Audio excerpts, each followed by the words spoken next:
Today, we're diving deep into what's known as the health and wealth gospel. It's a movement that's grown massively, but it's also sparked some really intense theological debate. So let's unpack it. At the very heart of this whole thing is one simple but incredibly profound question. Does God actually want you to be rich? How you answer that question really shapes everything else, and it's the exact point where the prosperity gospel and its theological critiques go in completely different directions.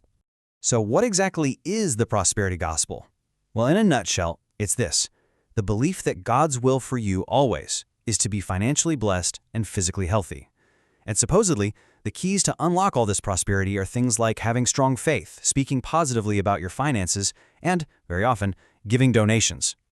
Okay, this brings us to the first major point of conflict: the promise of wealth on one side versus some serious theological warnings about idolatry on the other. Here's where you can really see the clash. The prosperity gospel sets the goal as amassing earthly riches, but the theological critique looks at that same passion for riches and calls it avarice or greed, which is presented as a serious sin. This famous quote really gets to the core of the critique.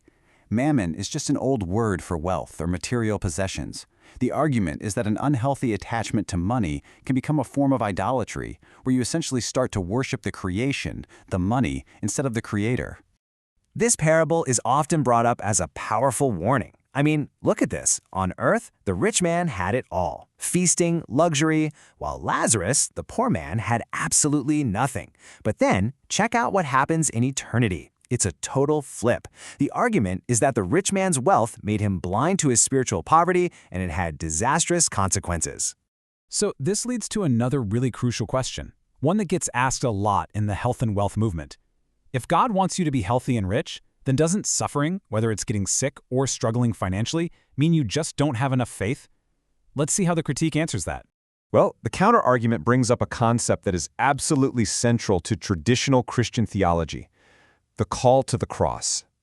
This idea flies directly in the face of a promise of constant comfort, suggesting instead that suffering isn't just possible, it's actually necessary. And here's a core teaching on what it means to be a disciple. The idea is that this path requires self-denial, and it means embracing personal struggle. That's the cross. So the big takeaway here is that any gospel that tries to remove that element of suffering is seen as missing a fundamental, non-negotiable part of the journey. From this theological viewpoint, suffering isn't a curse or a sign of weak faith. It's actually a profound spiritual tool. It exposes our limitations, reminding us we're not invincible. It can push us to mature spiritually, helping us figure out what's truly essential in life. And often, it's in those tough moments that people start a sincere search for God. It's even seen as a way to participate in Christ's own redemptive work. All right, so where does this all lead? Well, it all builds towards this idea of a final accounting, contrasting the pursuit of earthly success with the criteria for an eternal judgment. This line from the parable of the sower really paints a vivid picture. The delight in riches is described as being like thorns that can literally choke out one's spiritual life. They prevent the growth of what's called good fruit, things like charity, mercy, kindness, which are seen as essential. So, if judgment isn't about how much wealth you piled up, what is it about? According to this parable, it's about these concrete, tangible acts of mercy. The standard isn't what you accumulated for yourself, but what you gave away to others who were in need. And this is the line that just elevates everything.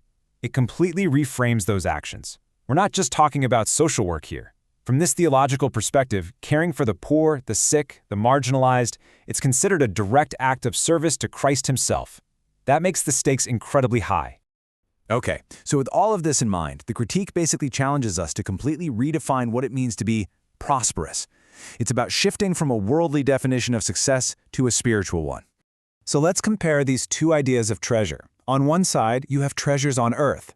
The argument is that they just choke your spirit with anxiety, and in the end, they perish. They don't last. But on the other side, you have treasures in heaven, acts of faith and charity, which is said to free you from all that worry and, most importantly, endure for eternity. And this really brings it all home.